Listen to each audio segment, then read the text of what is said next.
बिल्कुल सही क्रंची आना चाहिए। अच्छा ध्यान रखना बेटा। और वो सब डाल दिया आप लोगों ने, मेवे में पड़ गए इसमें ना, किसी को शिकायत नहीं होनी चाहिए। ठीक है, कराइए आप लोग, जल्दी कराइए। अरे फैसल, कबाब के 10 थाल और थे, उसमें मेवे पड़ गए ना, तो ये यहाँ क्यों रखा हुआ है? इसको भेजिए मेवे के लिए। जल्दी जल्दी हटाइए इसको जल्दी। मैं इतनी देर से पूरे हॉल में तुम्हें ढूंढ रहा हूँ, इतनी टेंशन है मुझे कि मैंने सिगरेट जला ली टेंशन में। तुम यहाँ गेम खेल रहे हो, चाय पी रहे हो, सब कुछ सही है? ये बताओ पहले। जी डैडी हमसे गलती होगी, बस मैं अभी जा रहा हूँ।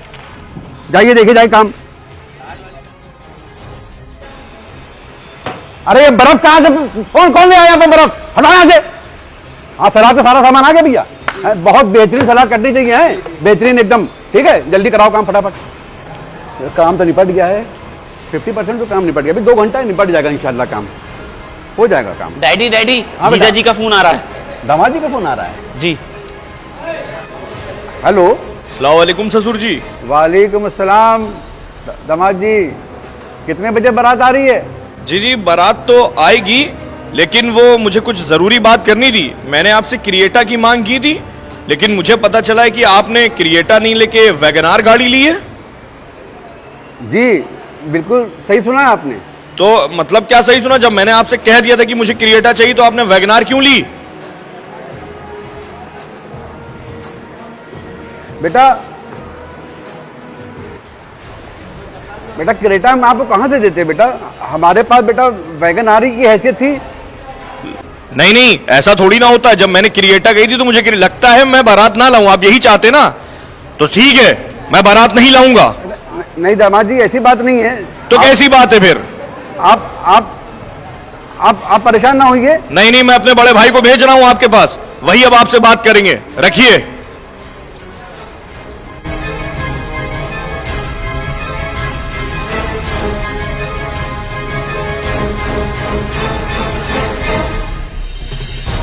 अरे भाई साहब आप यहाँ कैसे? हाँ मैं यहाँ, लेकिन मुझे तुमसे बात नहीं करनी है। कहाँ है तुम्हारे पापा? कहाँ है? उनसे बात करवाओ मेरी। इधर आओ। डैडी जीजा जी के भाई आए हैं, आपसे बात करनी है इनको। बात तो हुई होगी ना छोटे से आपकी। जब उसने आपसे क्रिएटा की मांग की थी तो आपने वैगनार उसको क्यों दे रहे हैं? है इसका कोई जवाब? उसने मुझे खास करके यहाँ यही बात करने के लिए भेजा है। बेटा क्रेटा हमारे बजट से बहुत बाहर थी, इसीलिए बेटा हमने वैगनार आपके छोटे भाई के लिए मंगवा ली। हमारी हैसियत नहीं थी कि हम क्रेटा दे सकें। जब हैसियत नहीं थी तो क्यों हम अमीरों से रिश्ता लगवाया? अपने हैसियत वाले ढूंढ लेना चाहिए था। और ये क्या, ये कौन सा कोका कोला है? कैंपा कोला?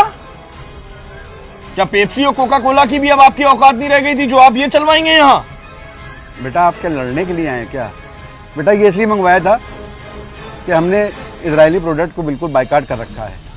अब जो भी प्रोडक्ट हम मंगवा रहे हैं सब इंडियन ही मंगवा रहे हैं। बेटा मुझे लगता है कि आपकी कोई बहन नहीं है, वरना आप इस तरह की मुझसे कोई बात न करते। आप समझ सकते हैं कि एक बाप जब अपनी बेटी की शादी करता है तो अपनी ज़िंदगी भर की पूंजी उसमें लगा देता है वो, और वो अच्छे से अच्छा करने की कोशिश करता है कि लड़की वालों को कोई ज़रा सी भी परेशानी ना हो। हम अपनी तरफ से बेटा पूरी कोशिश करेंगे कि आप लोगों को कोई परेशानी ना हो। बाकी सब अल्लाह के हाथ में। बेटा बाप सामान के साथ सिर्फ सामान नहीं देता है, अपने दिल का टुकड़ा भी निकाल के दे देता है। और आप लोगों को ये बात समझ में आनी चाहिए, ये लालच, ये दहेज का डिमांड करना बेटा अच्छी चीज़ नहीं है। जिस दिन आपके यहाँ किसी बहन की शादी होगी ना, तब आप एहसास करेंगे उस चीज़ का। चचा आज आपने मेरी आंखें खोल दी। मैं और मेरा भाई तो लालच में पूरी तरह से डूबे हुए थे। हमें एहसास ही नहीं था कि लड़की का बाप होना कितना मुश्किल होता है। यकीनन हम जैसे कुछ लालची लोगों की वजह से आज कुछ हमारी बहनें और कुछ लड़कियां घरों पे बैठी हुई हैं। लेकिन आपने आज मुझे अच्छा सबक सिखाया। अब हमें आपसे वो कार भी नहीं चाहिए। आपसे जो हो पाए आप वो इंतज़ाम कीजिए। इंशाल्लाह 11 बजे हम लोग बारात लेके आएंगे, आप परेशान ना होइएगा। आज के दौर में लड़की का बाप होना भी कहाँ आसान होता है दोस्तों। ये दूल्हे वालों के लालच की वजह से आज कितनी लड़कियां, कितनी गरीब हमारी बहनें अपने घरों में बैठी हैं। हमको और आपको मिलकर एक बेहतरीन काम करना होगा। इस दहेज प्रथा को, दहेज लेने और देने वालों को अपने से बाइकाट करना होगा।